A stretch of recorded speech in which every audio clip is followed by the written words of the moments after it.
Graça e paz, paz do Senhor a todos. Amados, vamos refletir um pouquinho na palavra de Deus, em Marcos, no livro de Marcos, capítulo 5, vamos ler alternadamente alguns versículos. Entremente chegaram à outra margem do mar, a terra dos Gerazenos. Ao desembarcar, logo veio dos sepulcros ao seu encontro um homem possesso de espírito imundo, o qual vivia nos sepulcros e nem mesmo com cadeias alguém podia prendê-lo.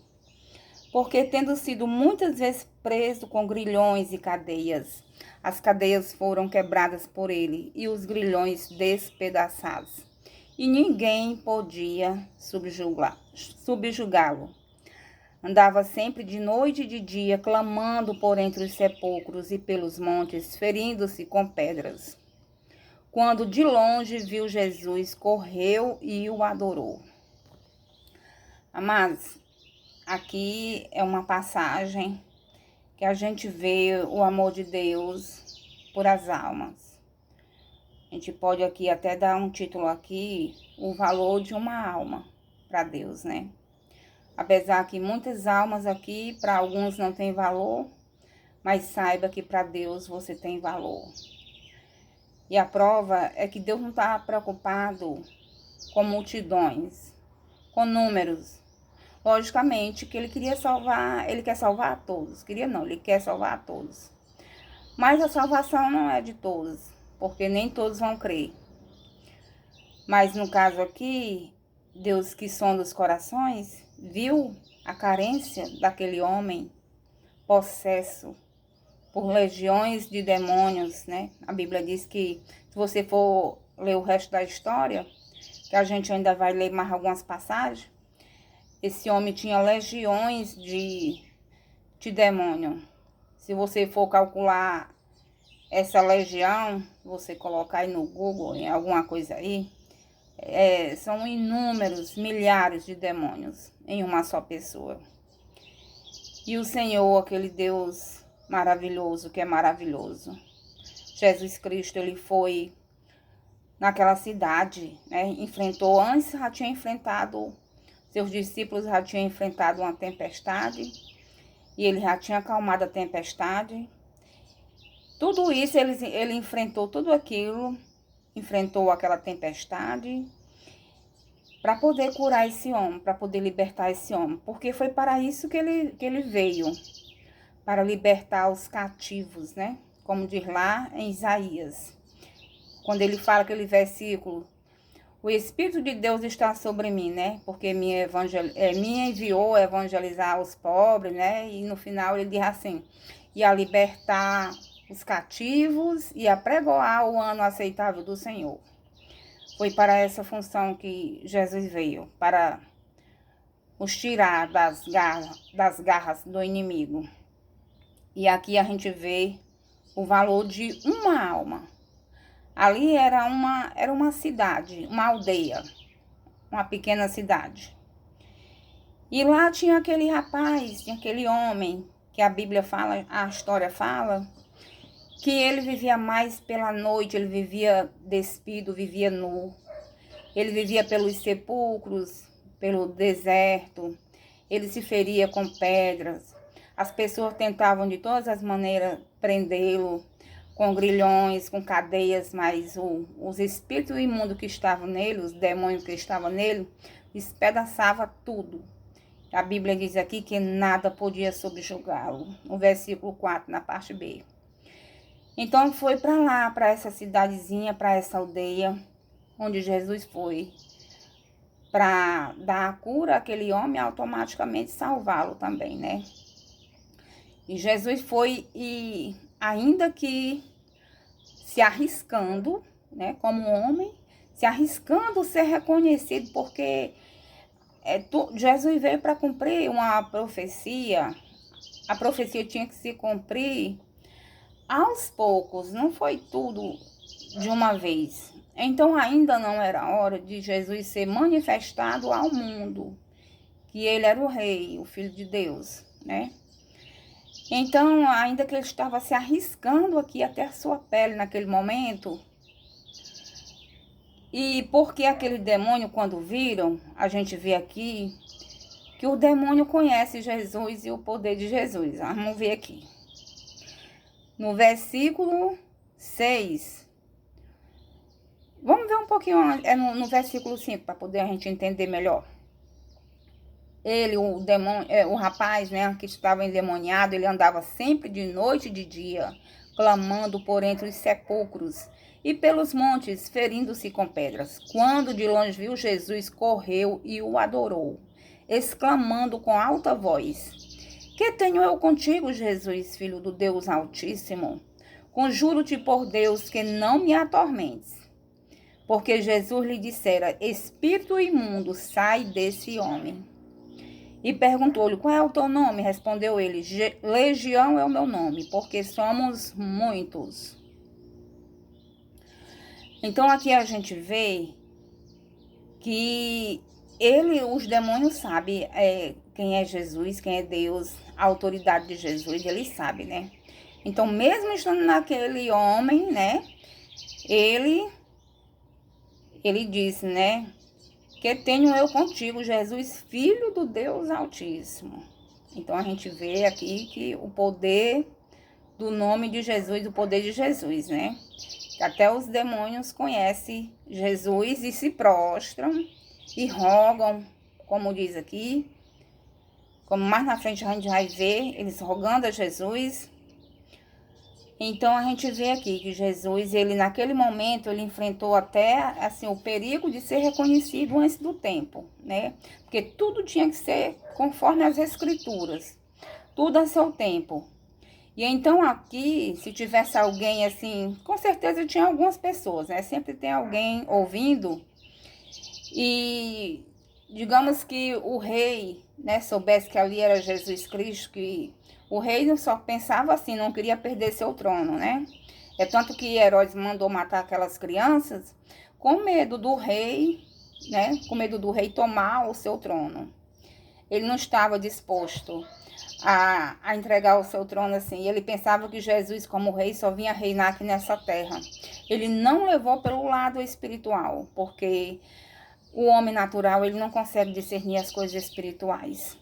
O receio dele, de Herodes, do rei naquela época, era somente de perder o seu trono.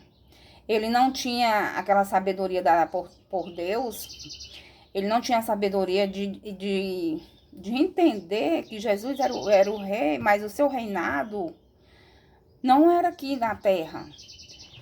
O seu reinado ainda vai acontecer, que é o milênio, né? E depois o final de tudo, né?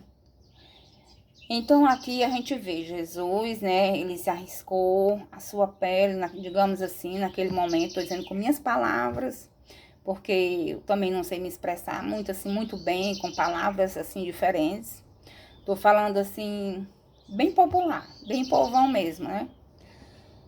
Então Jesus se arriscou por uma vida. Isso aqui é um exemplo para nós, né? Agora eu tô lembrando, nesse momento, tô lembrando daquela passagem que Jesus disse: Vós sereis meus amigos, se fizerdes o que eu vos mando, né? Se fizerdes o que eu vos mando. E tem algumas passagens também que ele chega até a dizer se você der a vida pelos seus amigos, né? E aqui, meus amados irmãos, a gente vê que Jesus, ele tá querendo adoradores. Naquele encontro que ele teve com a mulher samaritana, que os seus discípulos foram comprar comida, saíram e ele teve aquele diálogo, aquela conversa com a samaritana. E no final, ela encerra aquele diálogo com ele dizendo: Nossos pais adoravam nesse monte, né, que é em Jerusalém. E Jesus respondeu para ela, resumindo: Mulher, vem a hora e já chegou, em que os verdadeiros adoradores adorarão o Pai em espírito e em verdade. Deus quer os verdadeiros adoradores.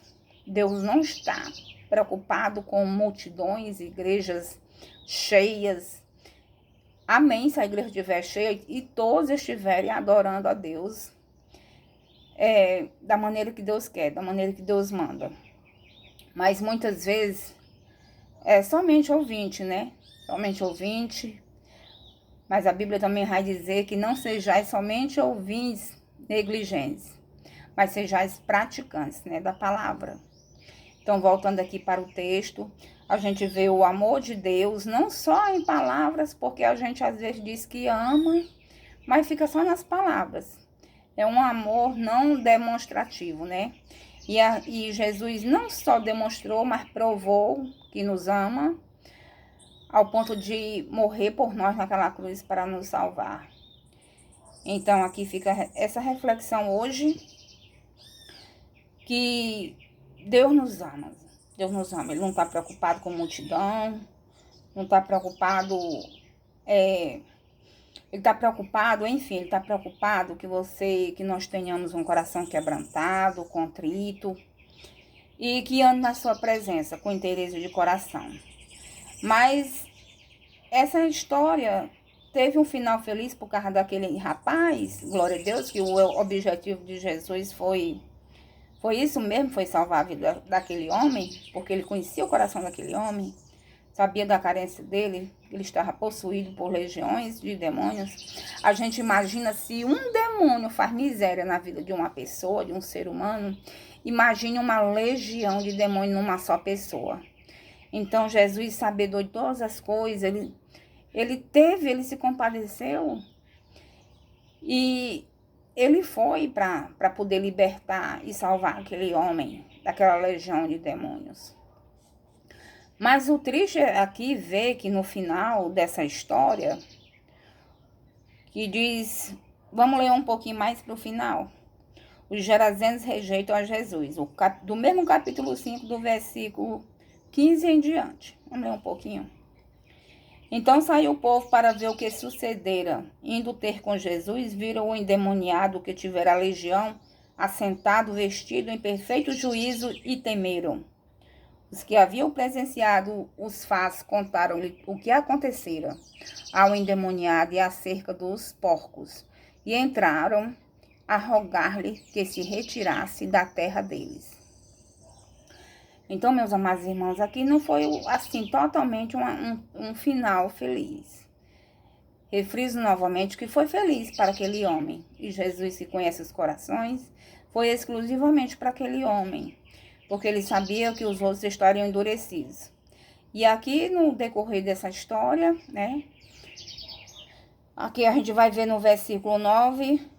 E perguntou qual é o teu nome, respondeu Legião, é o meu nome, porque somos muitos. E rogou-lhe encarecidamente que os não mandasse para fora do país.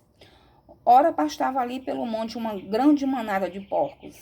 E os espíritos imundos rogaram a Jesus, dizendo, manda-nos para os porcos, para que entremos neles. Jesus o permitiu. Então, saindo os espíritos imundos, entraram nos porcos, e a manada, que era cerca de 2.000, precipitou-se despenhadeiro abaixo para dentro do mar, onde se afogaram.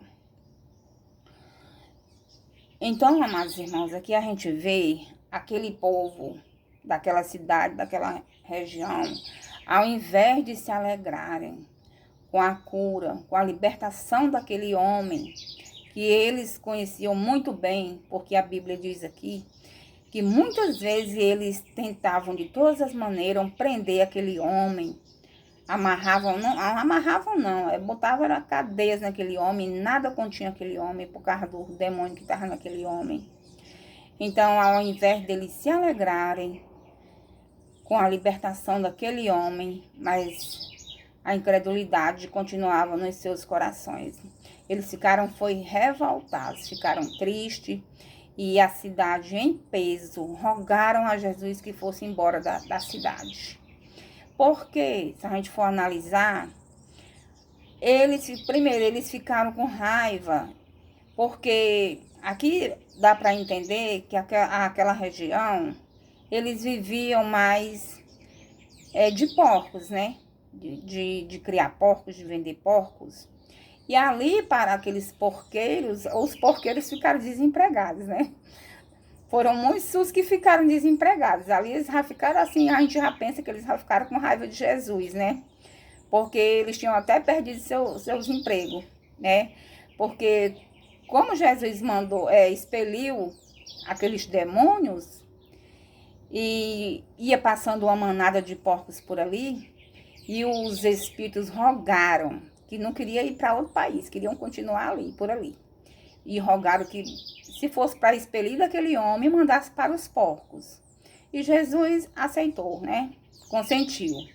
E o que aconteceu que quando aqueles espíritos imundos foram para aqueles porcos que eram quase 2.000 porcos, saíram em disparada e se precipitaram no abismo e morreram todos. Então, para aquelas pessoas, eles não estavam visando o valor de uma alma, como Jesus visou o valor de uma alma naquela cidade. Porque a gente vê que na cidade tem muitas pessoas, várias almas, várias pessoas. Mas ele foi para aquele homem, para salvar e libertar aquele homem. E ao invés daquele povo se alegrar com a cura daquele homem, aquele povo ficaram com raiva. E a Bíblia diz que se você também for ver nos outros livros, né, nos evangelhos, se você for ver em Mateus e Lucas, vai ter também expressões mais nítidas dizendo que aquele povo rogaram a Jesus que saísse da sua cidade. O povo ficou com raiva. Ficou com raiva porque, começando pelos porqueiros, né, porque perderam seus empregos. Porque, infelizmente, irmãos, tudo gira em redor do dinheiro, né? O dinheiro fala mais alto. Por isso que é difícil, uma pessoa que tem amor ao dinheiro não pode herdar o reino de Deus. Porque, como eu já falei em outros vídeos, a gente necessita do dinheiro, precisamos realmente. Mas é o amor ao dinheiro, né? Tem pessoas muito apegadas ao dinheiro, né? Então, eles ao invés de reconhecer o poder de Deus, o amor de Deus para com aquele homem, eles só visaram somente no dinheiro, né? O dinheiro que eles perderam, no comércio, né, em geral, porque aqueles porcos iam servir para o comércio, né? Para as feiras, para as coisas, para poder eles venderem e ganharem mais dinheiro. E ali, entre uma coisa e outra, né? Eles valorizaram mais os animais, né? A vida dos animais ali para eles valiam muito mais do que a vida do ser humano, né? E hoje em dia a gente vê também, hoje em dia é assim também. Você vê que tem pessoas, eu não tô querendo falar assim mal das pessoas que tomam conta de animais, porque é de Deus os bichinhos, né? Os animais foi Deus que criou e mandou o homem dar nome, subjugar cada um. E tem os domésticos. Eu gosto muito de gato, mas não crio porque geralmente eu moro em casa de cima, não tem quintal. Mas a gente vê a excessividade de algumas pessoas com alguns bichos, né? Como eu quero dizer aqui, que valorizam mais animais do que a vida humana. Se for para pesar, botar na balança, entre você criar uma criança e um bicho, as pessoas hoje estão mais assim, mais para bichos, né? Para pets, como chama, para cachorros. Gastam rios e rios de dinheiro em investimentos. E, infelizmente, tem algumas pessoas que pagam até seguros, né? Seguros. Ou se deixam até sua herança, né? Se morrer o animal. Coisas ilógicas. Coisas excessivas. Então, eu tô querendo comparar aqui. Não é que ninguém vai maltratar e nem deixar de gostar. Não, não é isso. Tô querendo só aqui comparando aqui, que para eles valorizaram mais a vida dos animais, dos bichos, do que a vida do ser humano. E hoje também é assim, as pessoas deixam de criar ou de ajudar uma instituição de crianças doentes com câncer, abrigos de idosos que são carentes, que muitas vezes não tem aquela